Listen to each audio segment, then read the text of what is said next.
With WWE open to moving Raw off of Monday nights and more, this is Wrestling Hub. My name is John, and you're watching the Wrestling Report. Before we get into the rest of the video, make sure you subscribe to Wrestling Hub and turn on all notifications to stay up to date with everything in the world of pro wrestling. Also, don't forget to follow us on Instagram at Wrestling Hub Official and follow us on Twitter at Wrestling_Hub.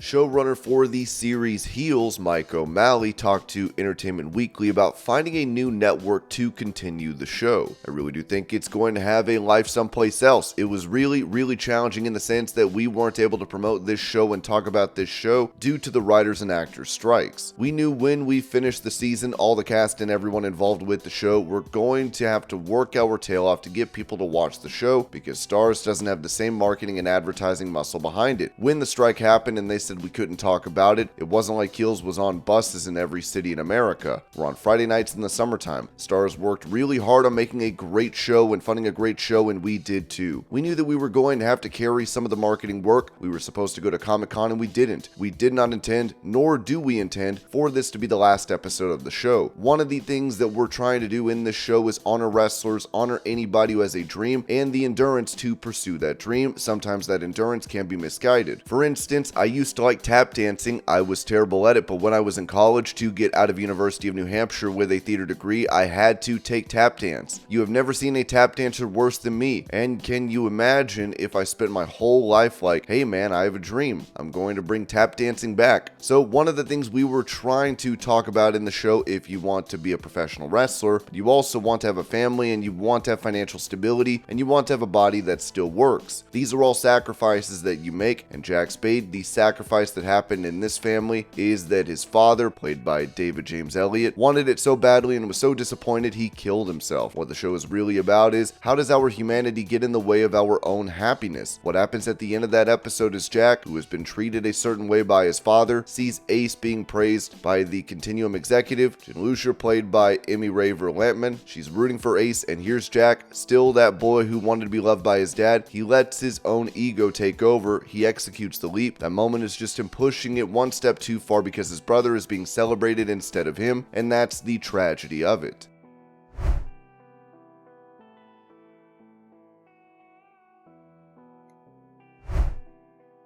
Talking to Smooth Vega, Tessa Blanchard mentioned everything she has gone through in pro wrestling over the years, seemingly referring to her being accused of racism and having issues in women's locker rooms. Tessa said, "I look back at it thinking back now because I've grown a lot from everything that I've been through over the past 3 years because it's been tough. It's like mentally it was challenging, but nothing is ever going to be thrown at me that I'm not strong enough to handle. God, this life, they're going to throw things at me that I'm strong enough to handle. There's going to be a lot of trials and tribulations, but I've got to navigate my way mentally, physically, emotionally to get through it and grow from it, right? Every person that you meet, every friendship, every relationship, every circumstance, you should be able to take something and learn from it for whatever's next in life."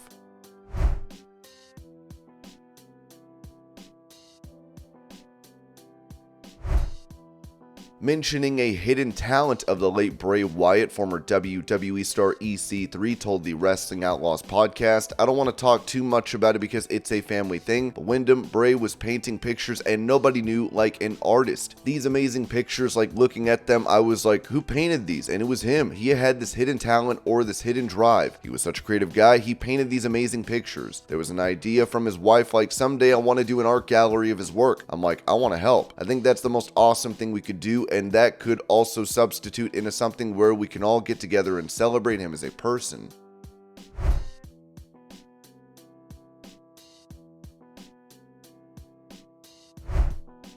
Taking a shot at two WWE legends over their NXT appearance, AEW President Tony Khan wrote on X, "This week, two active decades-long rating streaks from two great legends were ended, with all due respect. Until this week's head-to-head AEW on TBS versus WWE on USA, neither John Cena nor Undertaker had ever been on a WWE show, with under 1 million total viewers plus under 400,000 in the demo."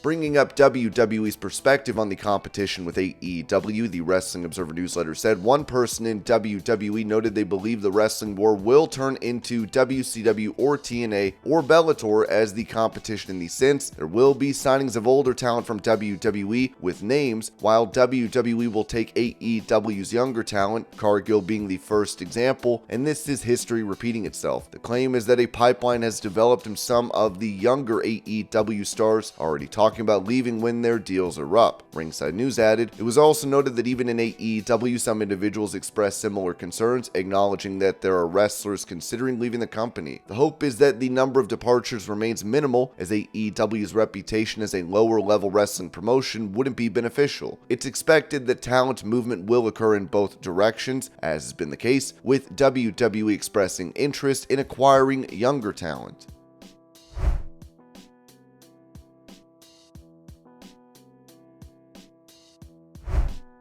Addressing a viral photo of him from WCW where he is sporting a paperclip necklace, Hulk Hogan said to Chris Van Vliet, No, I don't. Must have been some kid who made it and gave me it.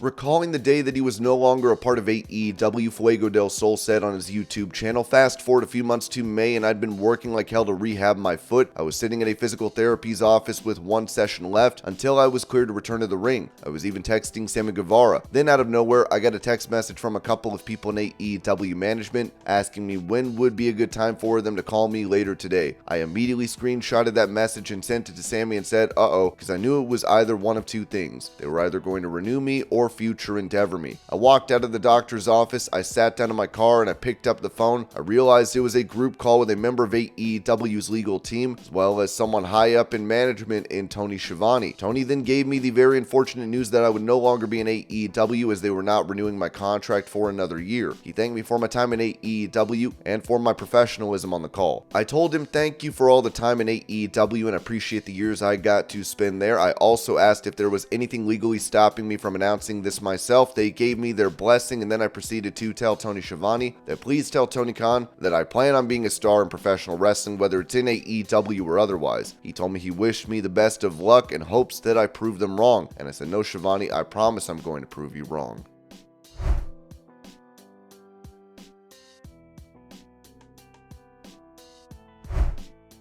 Going over a possible spoiler for the WarGames match at the upcoming WWE Premium Live event, it was noted that Fightful Select has confirmed that as of this week, WarGames was being planned for WWE Survivor Series. 2022 saw the first ever main roster WWE WarGames match in Boston, with both men's and women's matches taking place. So far, we've heard that a men's match is on the table and haven't heard one way or another. It was heavily implied Judgment Day would be a part of the match, but the details around that are far from confirmed.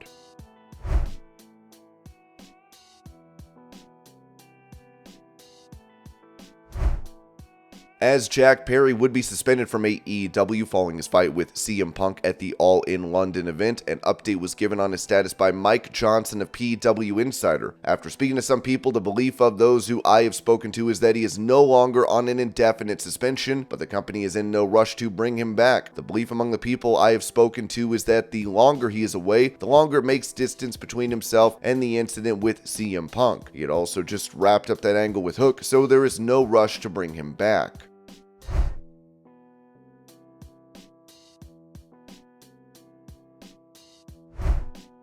Touching on a potential return for him to WWE, the Nature Boy Ric Flair told Chris Van Vliet, "It's fine, I don't work for them. I mean, I'm always going to be indebted and be thankful for the relationship over the years, but when you work with them, you're pretty much locked up to, to anything, and they have a really tough, enforceable contract, so I wouldn't be able to do the marijuana. I certainly wouldn't be able to have the energy drink unless I gave them 50% of it or something like that. I mean, and in all fairness, I don't like that, but I can understand. They're going to give you the TV time and help give you the opportunity for yourself to become a star. If you have that star quality, then they deserve to get a part of the money. I understand it. I don't like it, but it's only fair, and I've seen a lot worse situations for people."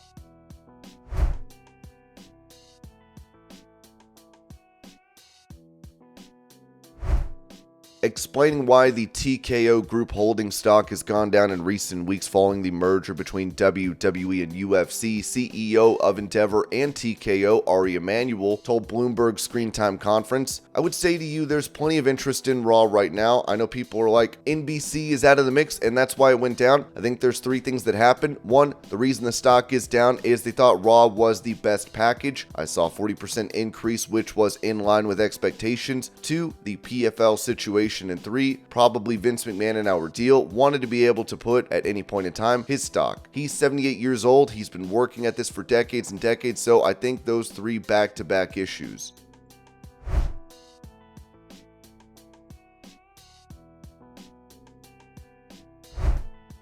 During that same interview, Ari Emanuel said this about the TV rights deals coming up, as he noted, "So you cannot undervalue the WWE and UFC for the following reasons. One, we do not have a season. One of the biggest issues that will happen with SMODs and networks is churn. We're 52 weeks a year, right? And we're flexible. You want us Thursday night? You want us Tuesday night? I don't have any of those scheduling issues and that churn issue because we're the full year. It's so much different than any other sport because then people churn out. That's one of the issues with sports. Not in a bad way, and then the package is over and then you leave. We do not have that. Our fans are loyal, they stick around, and they move."